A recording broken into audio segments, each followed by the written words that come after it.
Well, I'll go ahead and call this meeting to order. This is the pre-agenda meeting, special Zoom virtual meeting for Tuesday, October 6th, 2020. I'd like to welcome everybody today. Before we get into roll call, Commission, I wanted to, for those of you that may not know, Chairman Carswell was unable to attend today. He and Brenda and several members of his family have contracted COVID. And so I would urge everyone to keep them and your thoughts and prayers, please. Now I'll move on to the verbal roll call. Commissioner Abley. Here.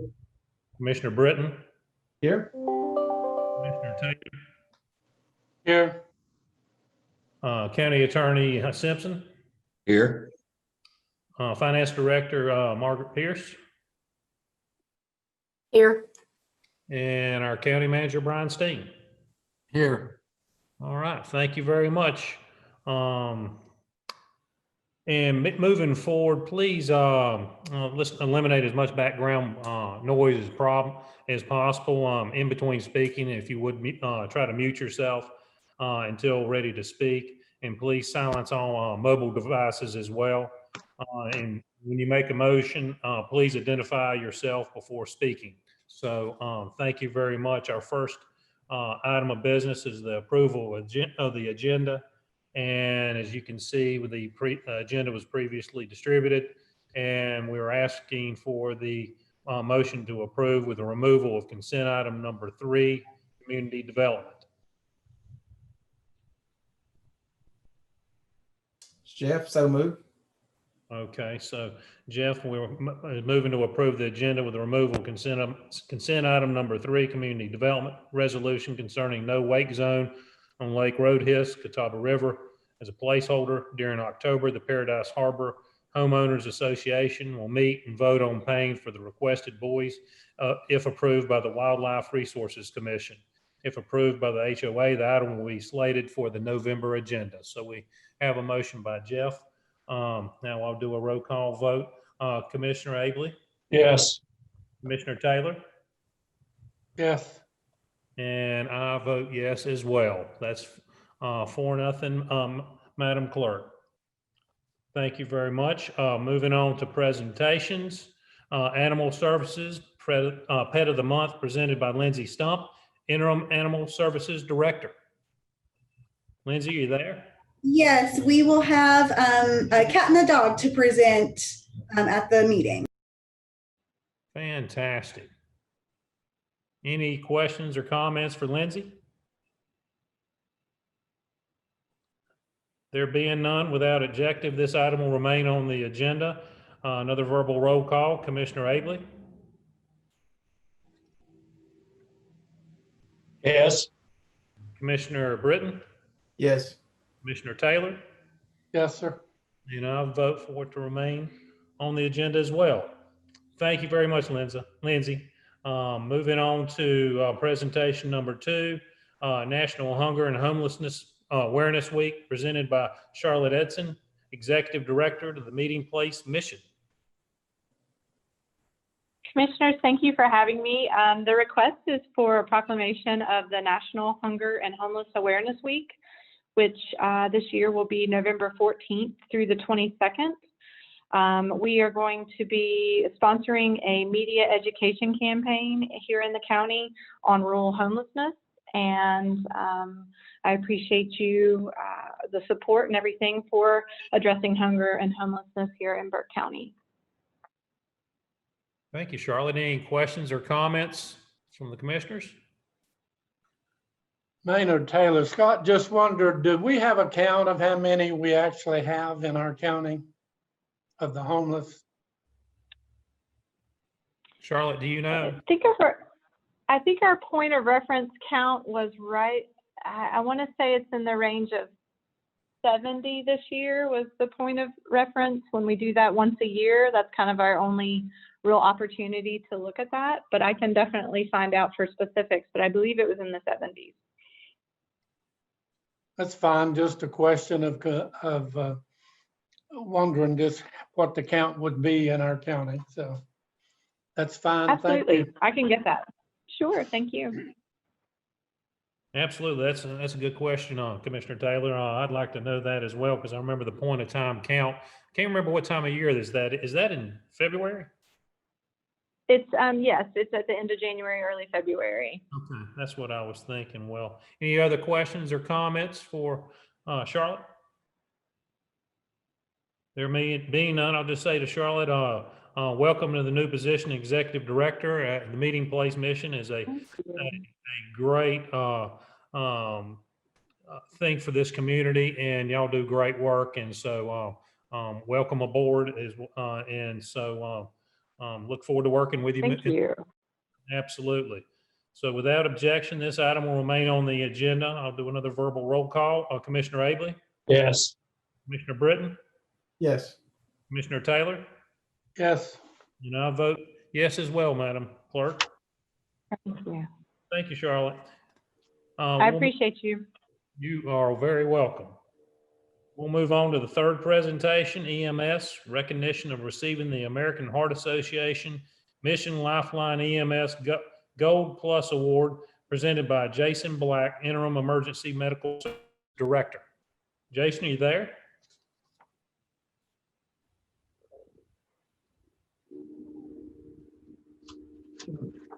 I'd be happy to do that item for Jason, if you'd Okay, like. please do. Commissioners, this is an item to recognize the Burke County EMS for being awarded for the third time the American Heart Association Mission Lifeline EMS Gold Plus Award. This award is earned by providing state-of-the-art cardiac care for over a 24-month period and meeting and exceeding the AHA strict guidelines. Any comments from any of the commissioners? Just great recognition for the county, and they're to be commended for their good and hard work. I agree with that, Commissioner Taylor, absolutely. Any other comments or questions? Okay, without objection, this item will remain on the agenda. Commissioner Abley, Yes. Commissioner Britton, Yes. Commissioner Taylor, Yes. and I vote yes as well, Madam Clerk. Thank you so much. Moving on to our last presentation is Community Development, Jonas Ridge Convenience Site Update, presented by Scott Carpenter, Deputy County Manager, Planning Director. Scott, you there? I'm here. Yeah. Good afternoon, gentlemen. It's good to see you today. After you, to you. Thank you. We've been working on doing something at Jonas Ridge for over a year and a half. And I know, Scott, that you're really happy to see this Burke County's Jonas Ridge Convenience and Recycling Center and Cranberry Nature Park moving forward. It has been progressing slowly but steadily, and it really is going better than we anticipated as far as the community outreach goes and the studies and the things that we're finding out. So I just want to briefly go over some of the things that have been done and where we're at in that process, and then when we expect to finish the first phase of developing the convenience site and the nature park. So we entered into an agreement, pardon me, with Equinox and McGill to do studies on the site up there and to come up with a layout that would show the park as well as a new convenience site. So the first thing that had to be done was a site discovery. And with COVID going on and all that, we had to keep rescheduling, and showing up there at Jonas Ridge in the middle of nowhere with masks was quite a good time going through the woods. But we had to do discovery, and the first phase of discovery was to do base mapping and data collection. So that included things like looking at LIDAR and North Carolina One map, ortho, and GIS parcels. We also have looked at aerial photographs, the National Wetland Inventory, state and county data, parcels, hydrology, and contours, specially designated waters and archaeological and historic sites. So that got us to where we had our first base map layer. Then we had to go up there and do a site analysis. So the site analysis included several team members from Equinox, which included planners, landscape architects, ecologists, as well as engineers. And the studies for topography has been done, soils, the vegetation, the hydrology, which shows the floodplain, the floodway, wetlands and streams, the ponds and the bog. It shows the drainage patterns, as well as physical features of the property that impact the development potential for the property. And they also have assessed the site for cranberries and bog turtles. All these things are quite time consuming and take a lot of expertise to do. We have also done a phase 1 architectural assessment, and that was done of the old house that's there on the property. So we were looking at that. We brought in a professional architect from Asheville. I met with him up there. We went through the house, and we were basically doing a structural analysis to see if it could be saved or not. Based on that first analysis, the answer was yes. We believe that it can be repurposed and that some work will have to be done before we can go into phase 2 architecture to look at exactly what it would cost and what it would take. So we have to tear off the additions that were added to that structure. They're brick and they're falling apart. And we also have to clean the inside of the house out so that we can get in there safely and start the next part of the architectural assessment. So where we're at right now is we did a preliminary conceptual design. So for the Jonas Ridge Convenience Center, the concepts have included services that can be provided by the convenience center, stormwater runoff from parking areas and the convenience center, including low impact development techniques that will avoid contamination with the bog and the treatment of the stormwater runoff. It included vehicular circulation and buffers that need to exist between the park and the convenience center, as well as strategies that will limit impacts for the convenience center to the bog or on the bog.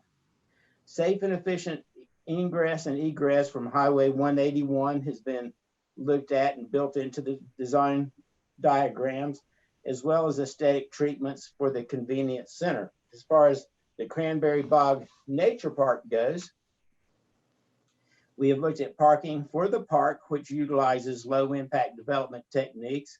We've included trails as well as visitor access areas. They have been analyzed and shown viewing platforms or other features that will help visitors experience the bog without promoting user impacts. We've also looked and included measures to protect the quality of the bog and recommendations for natural and cultural resource interpretation. We are now in task 3. So we have 4 major tasks to be done. And task 3 is the stakeholder engagement. We were going to do various things for stakeholder engagement, but because of COVID, it's made things a real challenge to get together. So what we've done is we have gone straight to the source up at Jonas Ridge and decided that we would make large copies of the concept A and B that you have in your agenda packet. And we would also do a handout. So we did a handout based on concept A and B, and we took those to the convenience site itself. And we also took it to the mercantile store, and they will have been up there for 2 full weeks by this Friday. The first day that we were up there, I was surprised we gave out almost 100 of the handouts to people who were interested in inquiring up there, which astonishingly is better than what we get down here if we were to do something or ask for input. So people up at Jonas Ridge are very excited about the project, and they're really looking forward to it. Preliminary comments are that they like option B. We have 2 options, one that's based on the existing land that we have, And then we have concept B, or option B. And that one means that we would need to acquire a 5-acre parcel directly adjacent to the land that we've already purchased.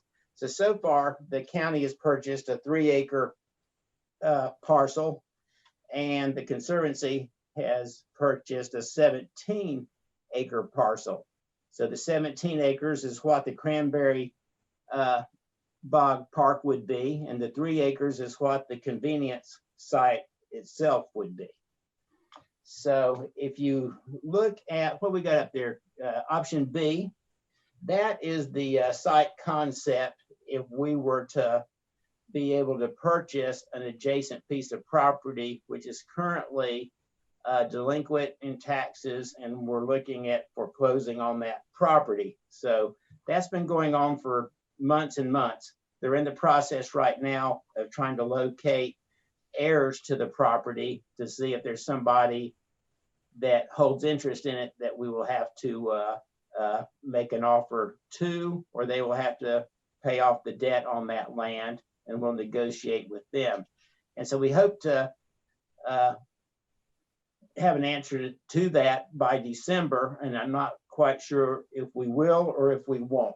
But what concept B does is it is the county would purchase the parcel next door, and it would separate the community center and the convenience site. There would be a one-way entrance for the community center and a two-way entrance and exit for the convenience site.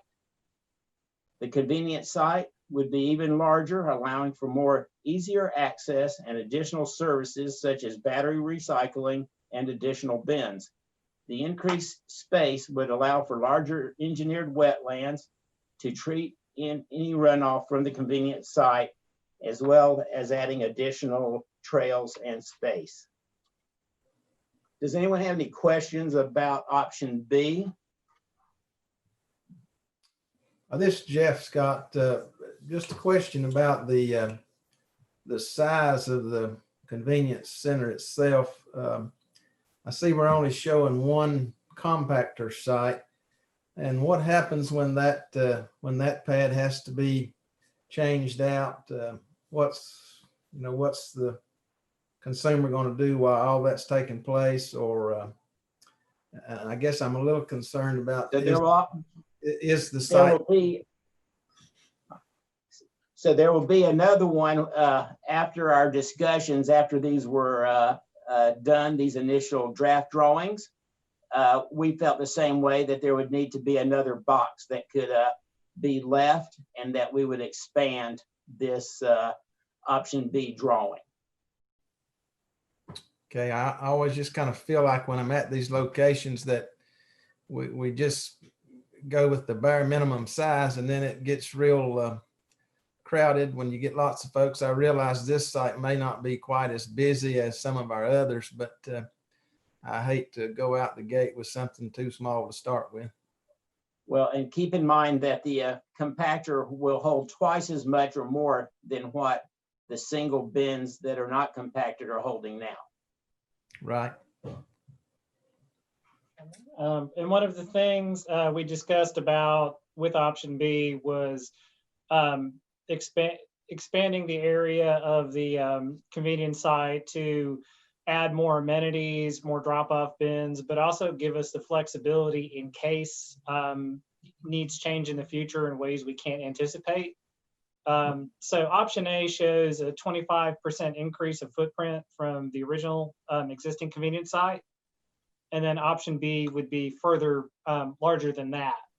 It would also allow us to, and it's not quite shown in option B in this drawing, but move the entrance and exit road a little bit to the left-hand side of the drawing, up the road to tie in and make an intersection with, I believe it's Ginger Cake Road, but the adjacent road, making intersection that's safer for access and aligns more with DOT process. So we do feel that option B would provide us a lot of options moving forward in the future. But option A is also pragmatic about this is the space that we have now, and this is what we can do with it. Right. But any concerns, yes, please send them to us and we will address them and bring them up with the consultants. The last task, of course, is putting together the master plan, and the master plan will include an overview and introduction of the vision and goals for the site. It will also include conceptual plans that you see in front of you, but they will be redone and updated based on the findings and comments. They'll also render a new site master plan. It'll include recommendations for the site as well as cost estimates. So that would be the next step after we close out the comment period on these preliminary designs. Scott, what amenities would the employees have? What amenities would the employees have at this site?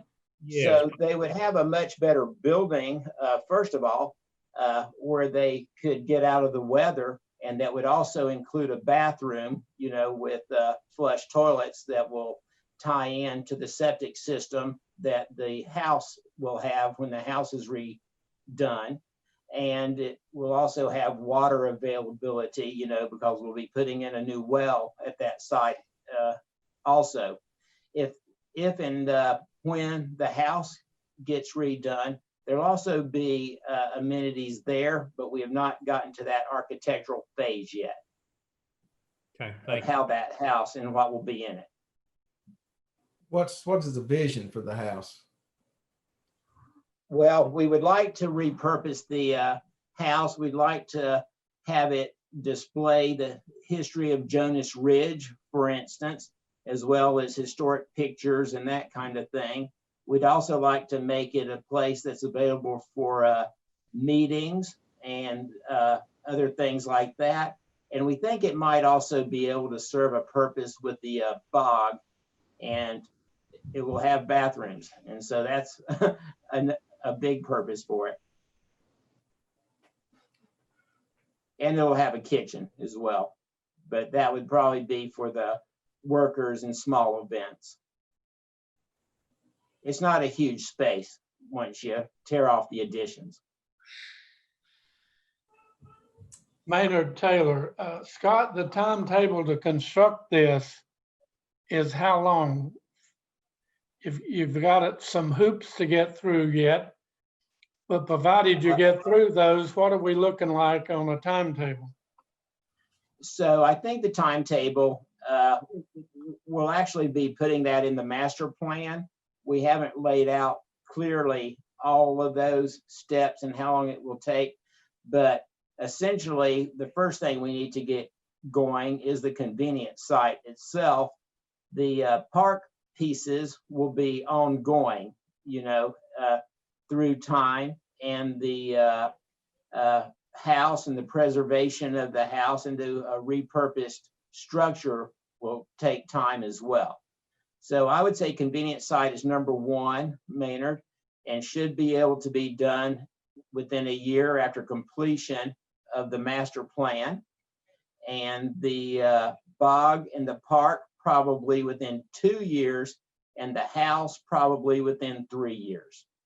So I know those things aren't rapid, but we look at it based on doing it right, and we look at it based on what's going on with the economy and things like that. Well, I know in the budget, we approved the convenience center. We did not approve the park. Who's paying for the park? Well, that will be a joint effort between the Conservancy and other agencies and Burke County, and it'll be based upon getting grants and other types of monetary sources like that. There's a lot of interest in the park, especially the bog, by groups from NC State, Appalachian State, and others that do environmental programming. And the Conservancy people are very interested in it as well. So Any I think estimate on the cost? not yet. That'll be part of the master plan. All right. the walkway or punch-in, is that the way you pronounce that? Punchaton? That is correct. Pardon? That is correct. Punch-in. Okay. I noticed there's no handrails, so how high is the walkway? And would somebody get hurt bad if they fail, I guess is the question. I guess my question is a safety issue. And I can speak to that. Punch-in is a type of walkway. Another way to think of it is kind of a walking boardwalk. So it would be, generally it's a sill just sitting on the ground. Sometimes it can be elevated, but as long as it doesn't have more than a 2-foot drop, it's considered that it doesn't need handrails. So this would be lower than that. Punch-in is maybe 6 to 8, 10 inches off the ground. And it would have a rail on the side, kind of a bull rail. So it does comply with ADA accessibility standards. And it wouldn't be something that people would be biking on or moving particularly quickly on. So it would be a level surface that would be wood, it would be wider, and it would meet all safety standards and regulations. Well, I notice it's 2 boards wide, so traffic, pedestrians, one-way traffic? Well, ours will be twice as wide as the diagram that you see. We had that discussion with the architects and planners at our last meeting, but we didn't get a new rendering. Okay. So it's going to be about 4 to 6 feet wide then. That's right, probably about 4 feet wide. Okay. Wayne, That's all I Scott. have. Oh, go ahead, Maynard. No, I Yeah, said no. I'm through. I've asked all my questions. Scott Wayne Abley. On the community hub, has the people up there seen this at all? Or, you know, we used to meet up there quite a bit, and they've got a pretty active community hub right now in that I don't know if it's the EMS building or not, but they've got a full kitchen in there. We've had meetings up there over the years. Do you have any idea how people feel about this up there? So they love it, is my understanding. It was presented to the fire department last week by Kurt, so he took the renderings over to them. But these are on display at the mercantile store there. Right. And everybody at Jonas Ridge goes to that mercantile store. And Kurt explains it to them while they're in there. But it's also at the convenience site itself. And they've given out hundreds of these, probably about approaching 150 now, handouts to local residents. So my guess, Wayne, is that we've probably covered 75% of the people up there. Well, I guess you probably really hit more than that, because during voting time, only about 80 people vote up there. Yeah, I think we probably have. But, you know, it's been rumored up there for a good long time now, for over a year and a half. And it doesn't take long for word to spread at Jonas Ridge to what's going on or what might go on. Well, I'm just curious because they're awful proud of that, of their center up there. And like I say, we've had meetings up there and dinners up there over the years, and they're awful proud of that center. I just wonder how that will all fit in with the people up there, you know. It'll fit in very nicely. They're real happy that the county is showing them some attention and putting in something for them up there. And that's really all they care about. Good. Thank you. And additionally, the information is available on the website, and we worked with the IT department to put up a fillable form that people can go online and comment as well. And then that sends us a completed form with their answers, and we'll aggregate that with the direct paper responses from the Jonas Ridge community that we've been receiving. Good. Thank you.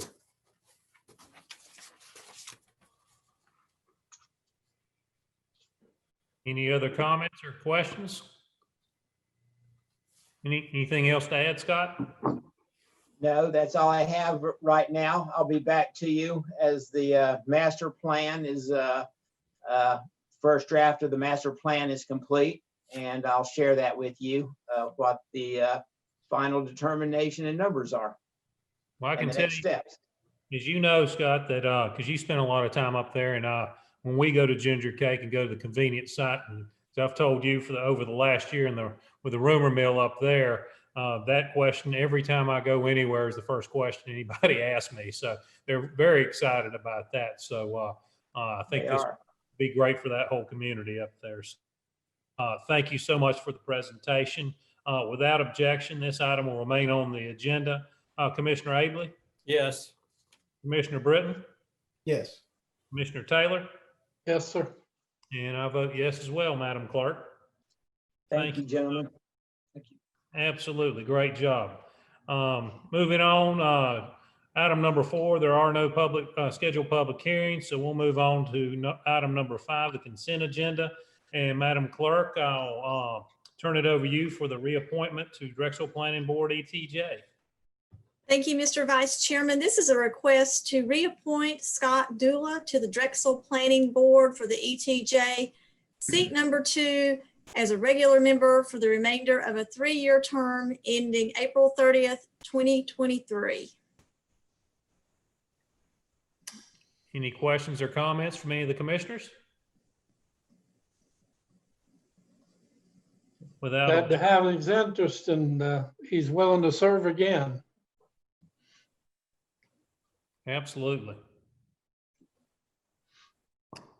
Any other comments?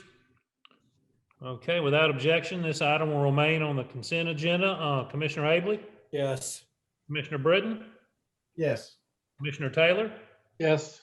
and I vote yes as well, Madam Clerk. Thank you. Thank you so much. Moving on, item number 2 under the consent agenda, community development, approved purchase of Fontaflora OVT easements presented by Shane Prisby, Community Development Operations Manager. Shane.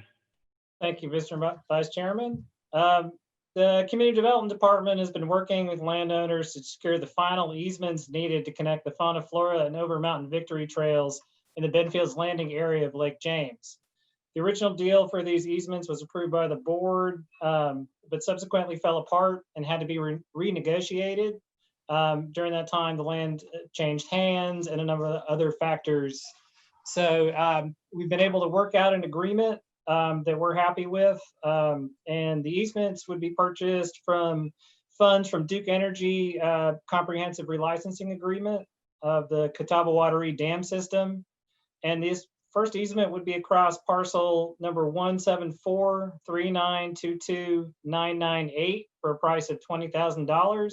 And the second is across parcel number 17530200961 for a price of $20,000. So this would be the Duke Energy funding for the Over Mountain Victory Trail, would allow us to complete the final segments between County Park and the Bridgewater dams. So these are critical pieces of trail for us.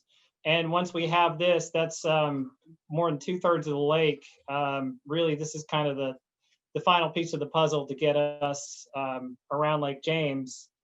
And one thing that we've learned since the last deal was that we will be able to use the purchase of these easements to leverage against grant funding for construction. So we have a time window where that purchase would be allowable as match in kind. Thank you, Shane. Any questions for Shane on this particular item? Scott Maynard Taylor, I had two. I see the graph down there. I guess I could have measured it, but the length of this easement and the width of it, what are we talking about on that, Shane? These easements would be 25 feet wide from end to end, so 12.5 feet from center. It's about 3/4 of a mile. I don't have the measurements in front of me divided by parcel, and I can get that to you. Is both 3/4 of a mile or the entire thing? That would be the entire thing. Why do we have the big loop there? Could you not just go straight along the border? The dotted line is an easement that we already have. And the dotted line on the far left-hand side of the map is on state park land. So this is the connection between those points of existing sections of trail. We included in to the design the legal access to be on the road should we have any other need to connect in on that side. So it gives us the options in the future of tying in with different parts of the campground or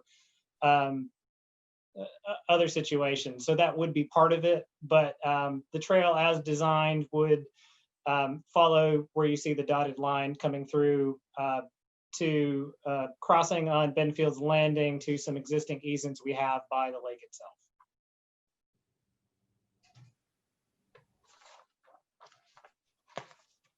Any Is other? is the terrain, one follow-up question, Scott. Yes, sir.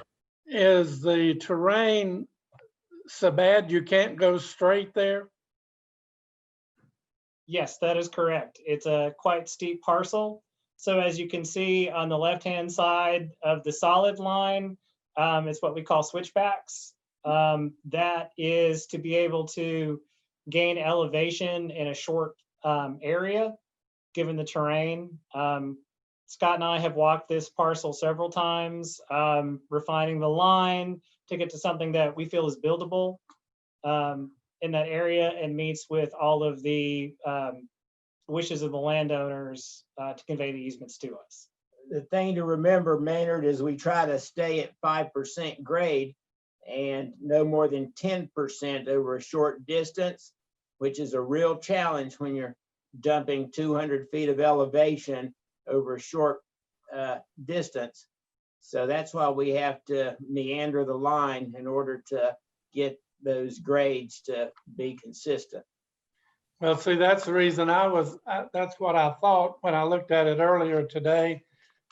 But the brown part right through that, where you got easement 1, that looks like a low place. And I just wondered why it would be much less expensive and shorter just to go straight through there.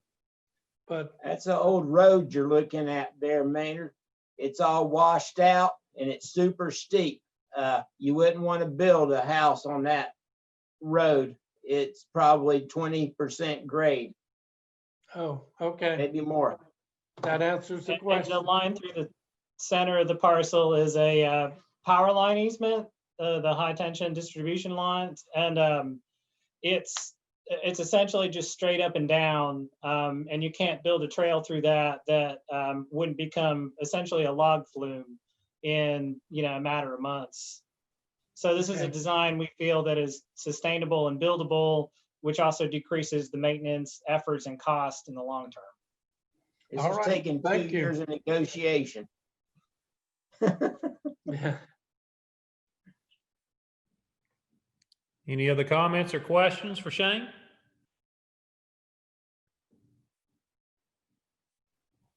There being none, without objection, this item will remain on the agenda.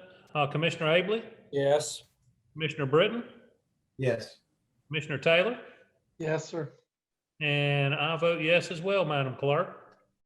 Thank you so much, Shane. We removed item 3 from the agenda to next month. And so we'll move on to item number 4, JCPC, reappointment to seat number 1, presented by Madam Clerk. Thank you, Mr. Vice Chairman. This is a request to reappoint Mr. Mike Swan to seat number 1, school superintendent or designee to the JCPC for the remainder of a 2-year term ending June 30th, 2020. 2020.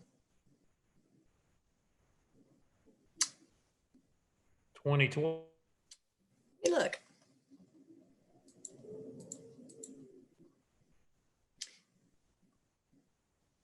Yeah, that should probably be 2022. 2022.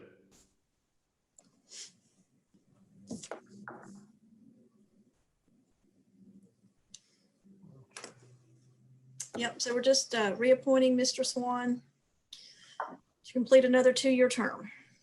Fantastic, and we'll get that corrected to 2022. Any Mhm.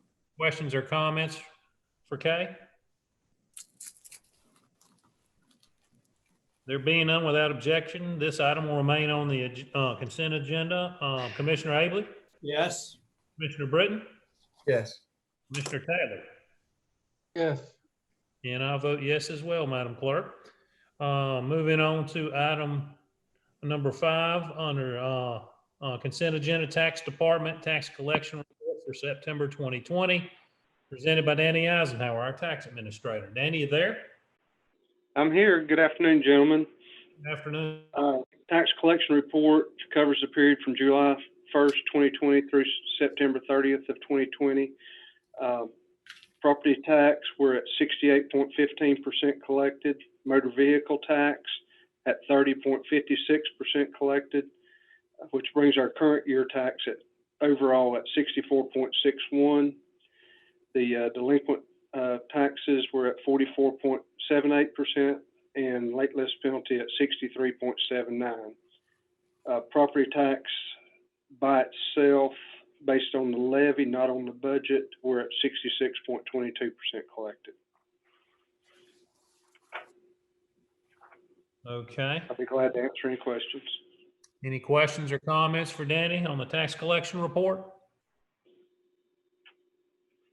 Danny, is that pretty much, this is Maynard, is that pretty much in line with previous years at this stage? You got 3 Yes, months? sir. Okay. Yes, sir, I believe so, and I'll be glad to pull those stats and send them to the county manager to forward on to you if you'd like. It's just not necessary. I just wondered if it was, if we were about even with previous years, so. I would say we're very, very close there. All right. Any other comments or questions for Danny? Without objection, this item will remain on the agenda. Commissioner Abley, Yes. Commissioner Britton, Yes. Commissioner Taylor, Yes, sir. and I vote yes as well, Madam Clerk. Danny, I guess we can move on to release refund report for September 2020. Yes, release and refund report for September. We had releases in the amount of $10,588.79. We had $6,143.36 rebuild, which gives us a net release of $4,445.43. We had $5,265.97 in refunds. Then on the vehicle tax, we have $313.74 in adjustments and refunds. Thank you, Danny. Any comments or questions for Danny on this item?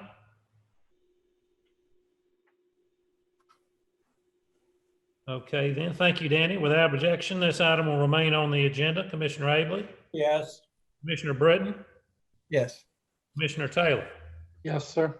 and I vote yes as well, Madam Clerk. Thank you so much, Danny.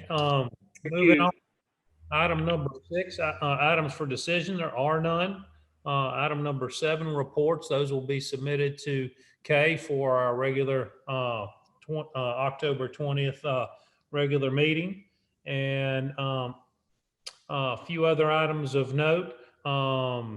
Please remember to spay and neuter your pets. Please like us on Facebook. Please don't litter, and pick up litter. If you see it out there when you're hiking and biking our beautiful area, please pick up any litter you see, because it benefits us all. So at that, and our next, like I said, our next item, our next meeting will be our regular 6 o'clock meeting on October 20th. And so with that being said, I will accept a motion to adjourn. So So moved. Okay, I'm not sure who got there first, but I'll give it to Commissioner Abley. So I'll do a verbal roll call vote. Commissioner Britton, Yes. Commissioner Taylor, Yes. and I vote yes as well. Meeting is adjourned. Thank y'all so much.